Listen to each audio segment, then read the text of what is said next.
இந்த ambivert and ஓம்னிவர்ட் இது ரெண்டுக்கும் உள்ள டிஃப்ரென்ஸ் தான் நம்ம பார்க்க போகிறோம். இது ரெண்டையும் பற்றி இந்த வீடியோவில் படிக்க போகிறோம்.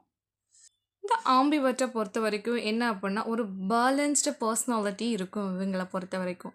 இவங்க என்னென்னா சோஷியலாக சில நேரம் இருப்பாங்க, சில நேரம் அமைதியாகவும் இருப்பாங்க.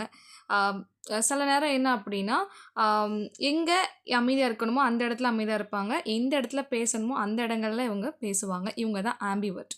ஒரு சமநிலை தன்மையை கொண்டவங்க தான் ஆம்பிவர்ட்னு சொல்லுவாங்க.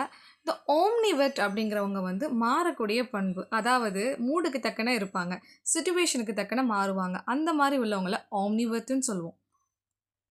இவங்க இன்ட்ரோவர்ட்டுன்னு சொல்ல முடியாது, எக்ஸ்ட்ரோவர்ட்டுன்னு சொல்ல முடியாது. ரெண்டுமே இவங்க இருப்பாங்க. சில நேரம் சைலண்டாக இருப்பாங்க, சில நேரம் பேசுவாங்க. அவங்களுடைய மூடுக்கு தக்கன, சிச்சுவேஷனுக்கு தக்கன மாறிக்கிடுவாங்க. இது நம்ம எல்லாத்துக்கும் தெரிஞ்சது தான்.